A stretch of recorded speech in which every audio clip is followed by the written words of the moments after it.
Halo, assalamualaikum. Ini adalah video review singkat. Anggap aja review singkat. RC murah di bawah 1 juta, paling worth it.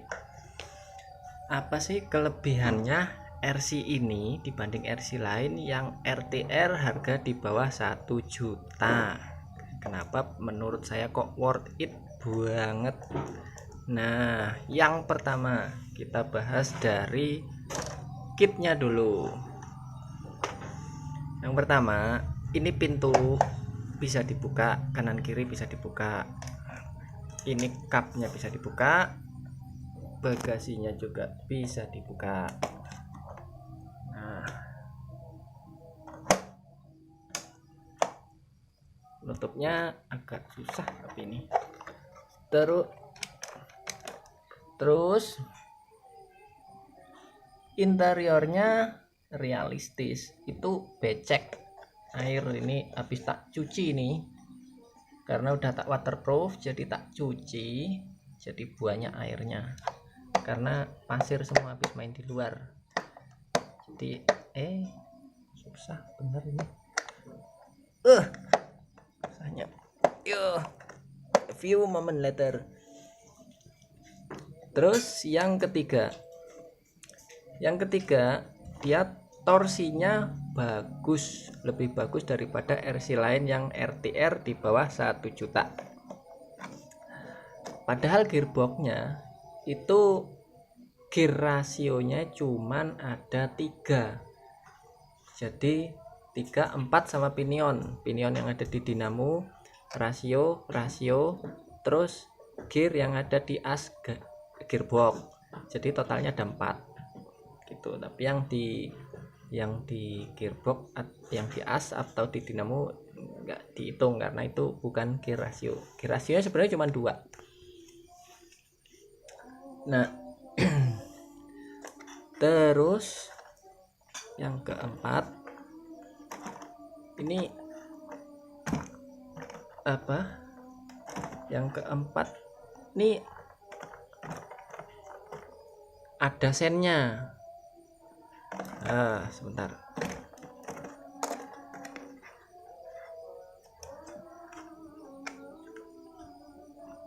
Ada sennya, ini nggak tak jalani nanti loncat.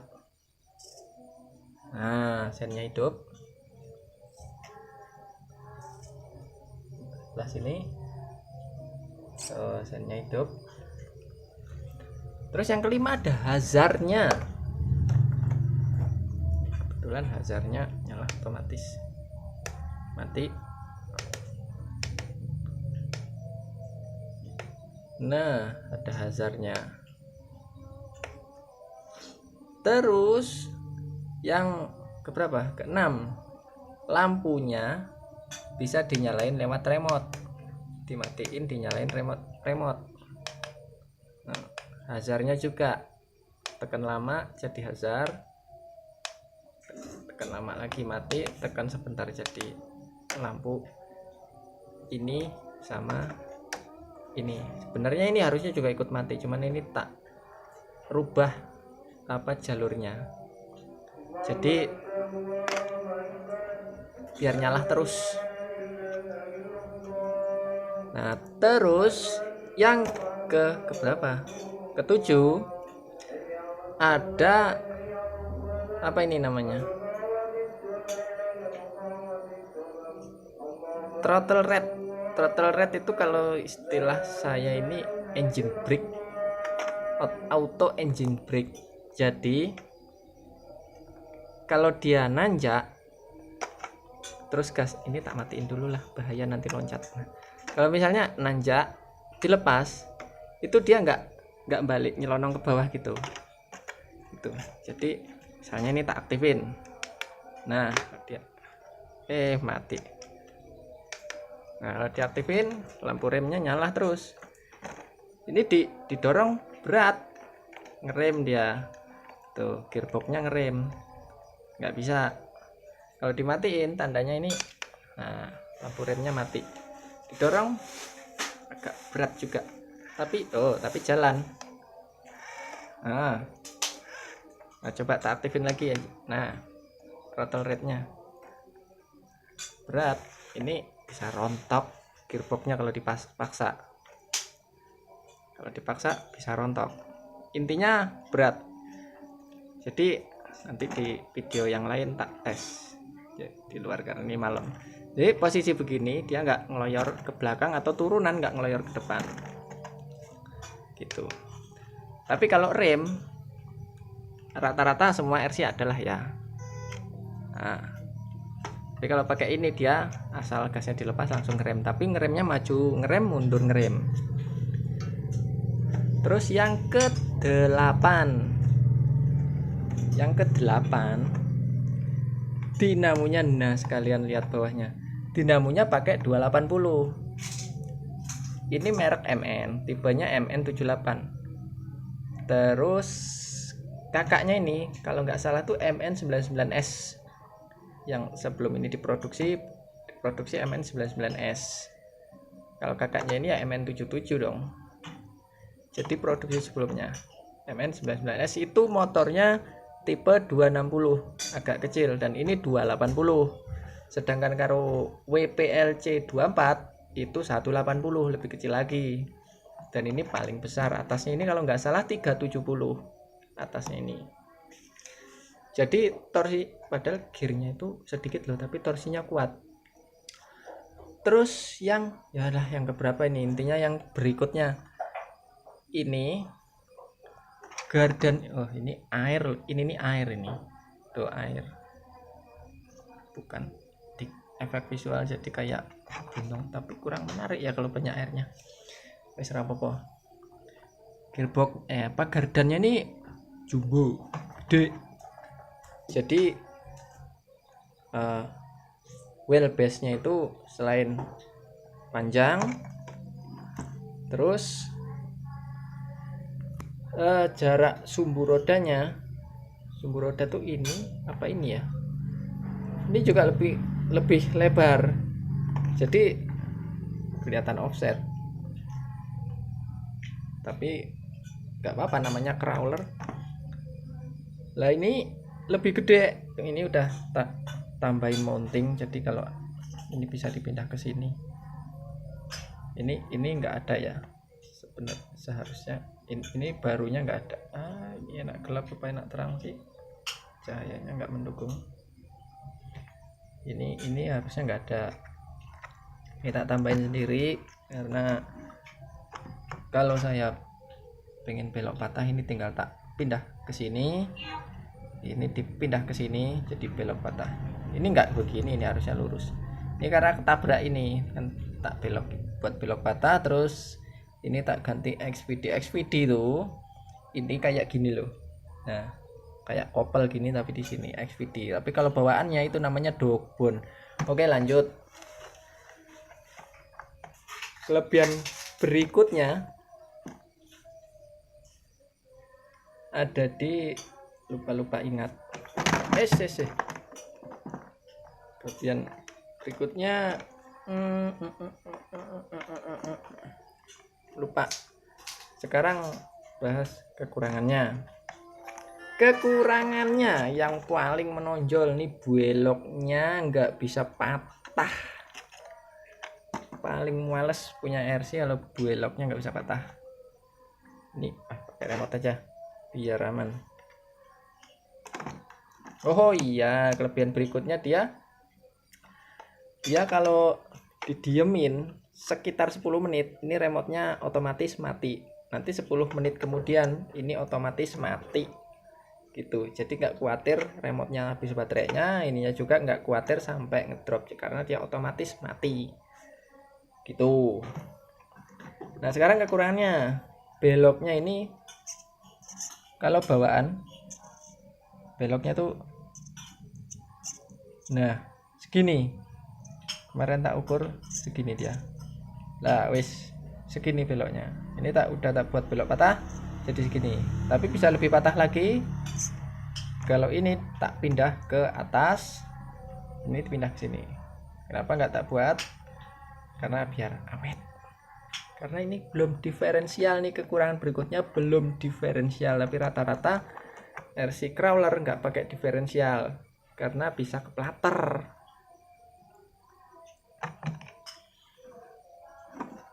Terus kekurangan berikutnya, ngecasnya lama banget.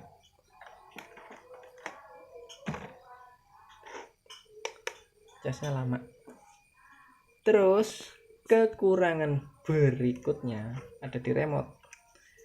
Kalau ini dibelokin sini lama, ya jadi apa? Lampunya hidup. Belokin lagi lama, lampunya mati. Kalau dibelokin ke kanan lama, jadi lampunya hidup. Sebentar. Belokin ke kiri lama, jadi hazard. Percuma inilah tombolnya ini. Jadi kadang hazardnya kadang nyala sendiri, lampunya nyala sendiri kalau pas lagi crawling tuh. Kekurangan berikutnya, ini pintunya selain bukanya susah, nutupnya apalagi. Tapi lumayan bisa dibuka bisa ditutup daripada enggak. Nah, daripada lu manyun, lu bawa obeng bisa ditaruh sini. Obeng, XVD, grease, terus baut kutu taruh sini, plap, daripada mbok kantongin nanti jojoh, mending sini ikutan offroad obengnya. Begitu. Kekurangan berikutnya, ini rodanya diameternya kecil, jadinya gampang gasrot. Nih sampai melocot kabeh. Bentar, ada airnya. Melocot kabeh. Makanya tak kasih ini nih custom sendiri. Jadi kalau kiranya ada penghalang biar nabrak, biar sekalian gak usah dilewatin. Daripada yang ketabrak gardannya, mending nabrak ini aja. Terus kalau terjun di depan ada batu, biar nabrak ini ya. Sering juga nabrak ini sampai jengking gini, jengking gini, mending jengking gini atau ngelempang gini daripada gardannya hancur. Nih kecil banget, ground clearance-nya sebenarnya tinggi. Di sini tuh tinggi. Dia gearbox-nya ini ada di dalam sasis tuh. Tapi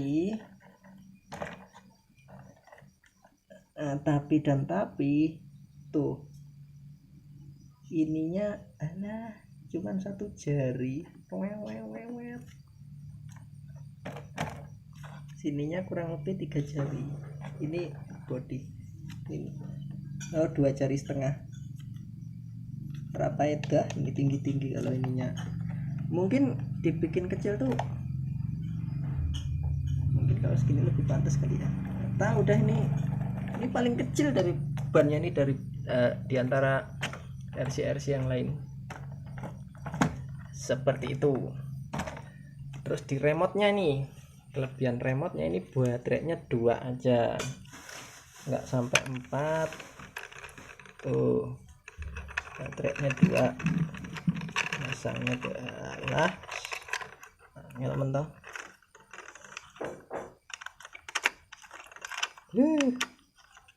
Susah sekali. Terus kelebihan di remote-nya, ininya busa tuh, pakai spon. Kelebihan berikutnya, nah ini dibatiin dulu nanti kabur dia.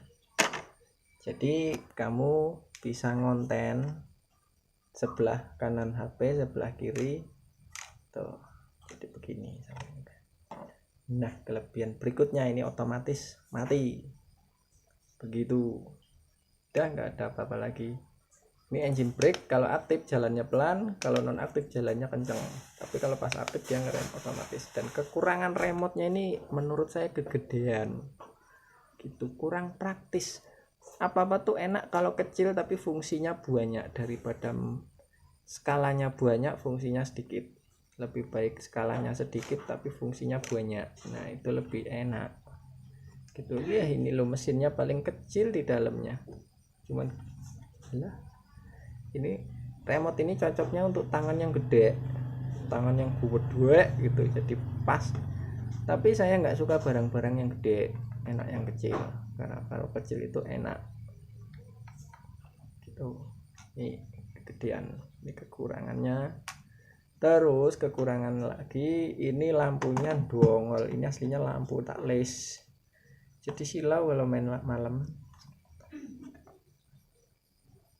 Oh, kekurangan berikutnya ini apa namanya, steering trimnya itu sakwiprit bangetin, nggak kayak CXD. Kabur tuh kan, ini tak trim ke kiri pol, tak trim ke kanan pol, wis sakwiprit. Nah, jadi nggak bisa untuk pengganti setir ini kan. Kenapa? Setir ini kan balik sendiri. Kalau di CXD bisa pakai ini karena nggak balik, jadi lebih beloknya tuh bisa kita nikmati pelan-pelan gini. Kalau kita lepas ya tetap begini, mau parkir pun bisa parkir.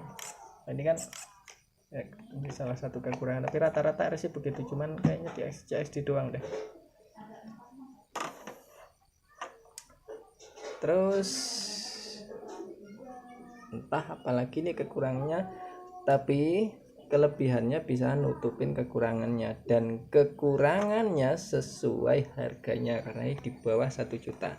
Jadi kalau buat yang suka realistis ini cocok, tapi kalau nggak suka realistis ini nggak cocok. Kenapa nggak cocoknya?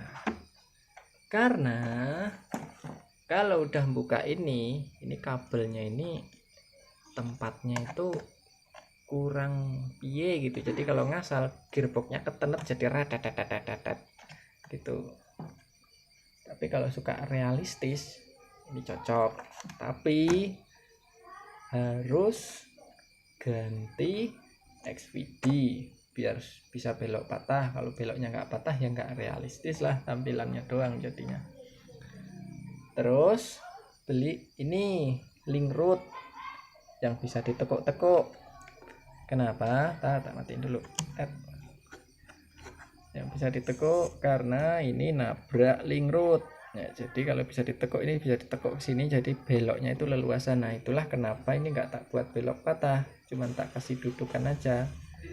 Karena ya seperti ini jadinya. Jadi kalau saya udah beli link root, tinggal pindah gitu. Terus beli gearbox metal yang diferensial, gearbox portal namanya. Kok gearbox gardan portal, karena ini bonggolnya ada di atas dan sininya ada di bawah, itu mekanisme nyambung ke piye. Nah, kalau untuk kopel buasing terserah kopel, soalnya kopelnya tebel ini. Terus siap-siap kalau pinion shaftnya itu patah kalau suka ini. Kenapa? Pinion shaftnya itu 9 mata, 9 gigi, 9 T, 9 tetot. Kalau di Amerika tot, kalau di Inggris tet, artinya gigi. Ini 9, sedangkan umumnya itu 10. Umumnya 10G ini